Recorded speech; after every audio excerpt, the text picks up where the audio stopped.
नमस्कार। बात पते की में आपका स्वागत है। मैं हूं अखिलेश शर्मा। जातिगत जनगणना का केंद्र सरकार का फैसला आने के बाद राजनीतिक हलकों में इस पर तीखी बहस छिड़ गई है।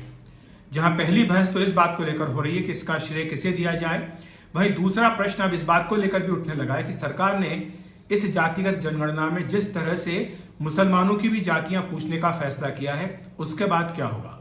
इसे लेकर कई प्रश्न पूछे जा रहे हैं।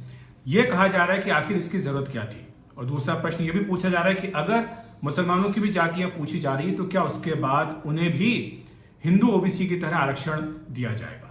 तो ये दो तीन प्रश्न जो लगातार उठ रहे हैं। आपको बता दूं कि जातिगत जनगणना में जब से ये बात आई है तब से 3-4 मोटी बातें सामने आई हैं। पहली बात तो यह है कि अगर ओबीसी की संख्या, जैसा कि बिहार के कास्ट सर्वे में आया कि 60% से भी अधिक, या तेलंगाना में आया कि 70% से भी अधिक है, तो वैसे में पहला सवाल तो ये उठाया जा रहा है कि क्या 50% की जो आरक्षण की सीमा है उसको अब नहीं लांघ दिया जाना चाहिए। तो क्या इसके लिए जनगणना के आंकड़े आने के बाद ये मांग जोर नहीं पकड़ेगी। दूसरा जो प्रश्न उठाया जा रहा है वो ये है कि जो 27% आरक्षण दिया जाता है शैक्षणिक संस्थाओं में, उसमें क्या बढ़ोतरी नहीं होनी चाहिए। नौकरियों में जो आरक्षण दिया जाता है क्या उसमें बढ़ोतरी नहीं होनी चाहिए। क्या उन्हें उन्हीं की आबादी के हिसाब से, संख्या के हिसाब से आरक्षण नहीं दिया जाना चाहिए। ये दूसरा बड़ा प्रश्न है, और जाहिर सी बात है इसका उत्तर भी तभी मिलेगा जब जनगणना के आंकड़े सामने आएंगे। और अब तीसरा बड़ा प्रश्न ये उठ रहा है कि जो मुस्लिम से अपनी जाति बताने के लिए कहा जा रहा है उसका आखिर क्या होगा। दरअसल अभी तक होता ही आया है, 1931 के बाद से जितनी जनगणनाएं हुई हैं उसमें जनगणना के फॉर्म में धर्म पूछा जाता था। इसी तरह से अनुसूचित जाति और जनजातियों के जो लोग होते थे उन्हें अपनी जाति बतानी होती थी, लेकिन इनके अलावा बाकी किसी को जाति नहीं पूछी जाती थी। अब चूंकि सरकार ने फैसला किया है कि इस बार जातिगत जनगणना भी होगी जनगणना के साथ साथ, लिहाजा धर्म के कॉलम के बाद जाति का कॉलम भी होगा, और यह सभी के ऊपर लागू होगा, वो चाहे किसी भी धर्म का हो। तो इसलिए जो मुस्लिम हैं उनके भीतर भी जो पिछड़े माने जाते हैं आर्थिक, सामाजिक, शैक्षणिक तौर पर, जिनको कि पसमानदा भी कहा जाता है, उनको भी अपनी जाति अब बतानी होगी। आपको बताने की बड़ी संख्या है ऐसे लोगों की जो मुस्लिम समुदाय में पिछड़े माने जाते हैं। करीब 80 से 85% की संख्या ऐसे लोगों की बताई जाती है, और कहा जाता है कि खासतौर से उत्तर भारत के कई राज्यों में यह संख्या बहुत बड़ी है, जहां पर कि ये बाकी जो मुस्लिम है उनसे पीछे हैं हर लिहाज से। तो ऐसे में इनको भी नुमाइंदगी मिलनी चाहिए, ये बात कही जाती है। आपको बता दें कि सबसे ज्यादा संख्या पसमानदा की उत्तर प्रदेश में मानी जाती है, और हर विधानसभा सीट पर उनकी उपस्थिति अच्छी खासी संख्या में है। 44 जातियां हैं जिनकी पहचान की गई है मुसलमानों में, जो कि पसमानदा मानी जाती है, जैसे कि रायनी है, इदरिसी, नाई, मिरासी, मुकेरी, बारी, घोसी, ये सब शामिल हैं जो कि पसमानदा माने जाते हैं। तो जब ये अपनी जातियां बताएंगे तो जाहिर सी बात है कि इनकी नुमाइंदगी को लेकर के भी सवाल उठने लगेंगे। पूछा जाएगा कि आखिर मुसलमानों में इनको वो जगह क्यों नहीं मिल पा रही है जिसके वो हकदार हैं। अगर हिंदुओं में ओबीसी अपने हक की लड़ाई लड़ सकते हैं तो मुसलमानों के ओबीसी या मुसलमानों के जो पिछड़े हैं वो अपनी लड़ाई क्यों नहीं लड़ सकते। ये प्रश्न भी पूछा जाएगा इस जनगणना के आंकड़े आने के बाद। लेकिन इससे जुड़ा एक दूसरा सवाल भी है कि क्या वो आरक्षण की मांग नहीं करेंगे। क्या वो ये नहीं कहेंगे जिस तरह से ओबीसी को आरक्षण मिला हुआ है ठीक वैसे उनको भी आरक्षण दिया जाए। इस बारे में बहस जो है काफी तीखी है और काफी लंबे समय से चलती आ रही है। ऐसा नहीं है कि मुसलमानों को आरक्षण नहीं मिला हुआ है, उन्हें आर्थिक, सामाजिक और शैक्षणिक पिछड़ेपन के कारण कुछ राज्यों में ओबीसी मानकर आरक्षण दिया गया है। चाहे केरल हो, चाहे तमिलनाडु हो, ऐसे राज्यों में इन्हें आरक्षण दिया जाता है। बिहार में भी मोस्ट बैकवर्ड में कुछ मुस्लिम समुदाय की जातियां हैं जो शामिल की गई हैं और जो आरक्षण का लाभ ले रही हैं। लेकिन पूरे देश में जब इस तरह के आरक्षण देने की बात होती है तो इसका यह कहकर विरोध किया जाता है कि धार्मिक आधार पर आरक्षण देने की संविधान में मनाही है। लिहाजा आपने देखा होगा कि जब कर्नाटक में बीजेपी की सरकार थी तो उसने जाते जाते जो 4% आरक्षण मुसलमानों को देने का फैसला था उसको रद्द कर दिया था। इसी तरह से आंध्र प्रदेश हो, तेलंगाना हो, इन राज्यों में भी धार्मिक आधार पर जब आरक्षण देने की बात कही गई तो कोर्ट में इसको चुनौती दी गई, और कई बारी मामले जो है वो कई सारे मामले सुप्रीम कोर्ट में पेंडिंग भी हैं जिन पे सुनवाई चल भी रही है। लेकिन तमिलनाडु, केरल, इन राज्यों में जो कुछ मुसलमानों का हिस्सा ऐसा है जिनको पिछड़ा मानते हुए आरक्षण का लाभ दिया गया है। इसीलिए प्रश्न यही उठता है कि जब जाति जनगणना होगी और जब धार्मिक आधार पर जनगणना होगी और जब उसके बाद उनकी जातियां उसके हिसाब से पूछी जाएंगी तो क्या वो आरक्षण की मांग नहीं करेंगे। इसके पीछे अब थोड़ी सी सियासत भी है, उसको भी समझ लेना बहुत ज़रूरी है।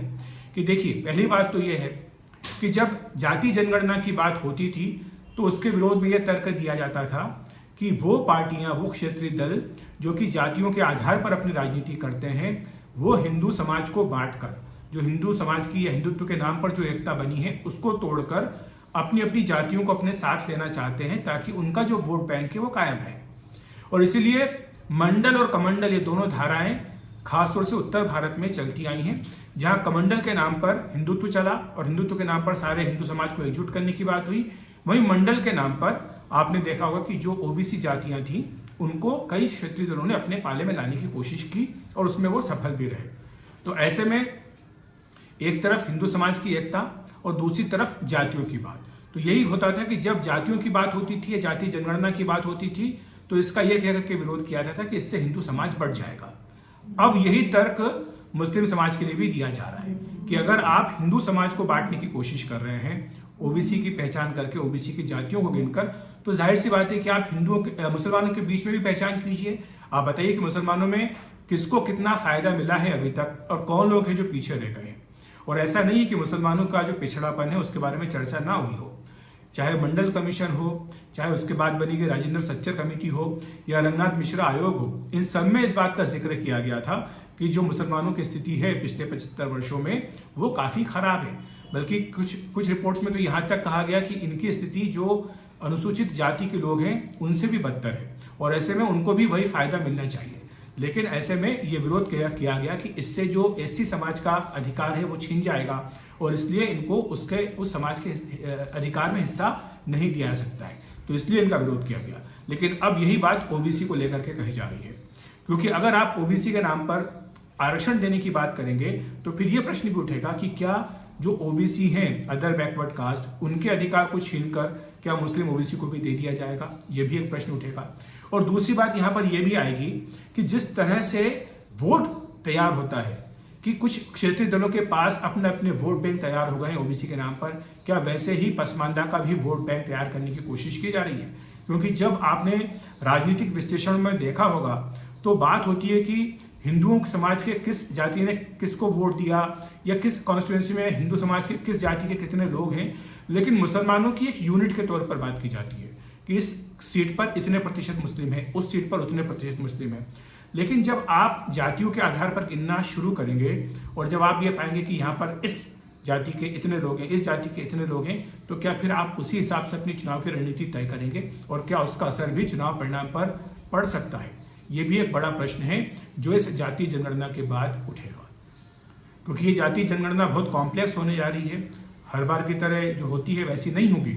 इस बार जाति का मामला भी जोड़ दिया गया है और इसलिए इसमें समय भी लगेगा। जो आंकड़े इकट्ठे होंगे उनके विश्लेषण में भी कम से कम 1 से 1.5 साल लगेगा।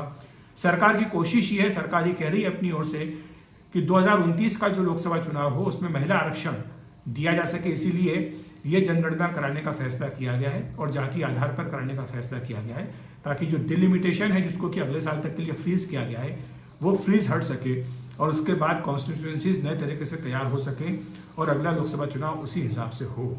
तो ऐसे में ज़रूरी है कि जनगणना का काम जितना जल्दी हो सके पूरा करा लिया जाए। माना जा रहा है कि 2026 तक यानी अगले साल तक ये जनगणना का काम पूरा हो जाएगा और उसके बाद डिलिमिटेशन का काम शुरू होगा। डिलिमिटेशन के बाद जब नए सिरे से कॉन्स्टिट्यूएंसीज बनेंगी तो उसके बाद फिर नए हिसाब से समीकरण बनेंगे और उसके हिसाब से पार्टियां अपनी रणनीति तय करेंगी। तो इसलिए ये जो मुद्दा है आरक्षण का और जाति जनगणना का, ये आपस में इस तरह से जुड़ा हुआ है कि जब तक दोनों को एड्रेस नहीं किया जाएगा ये इशू बहुत ही कॉम्प्लेक्स रहने वाला है। तो बात पति की में इतना ही। नमस्कार।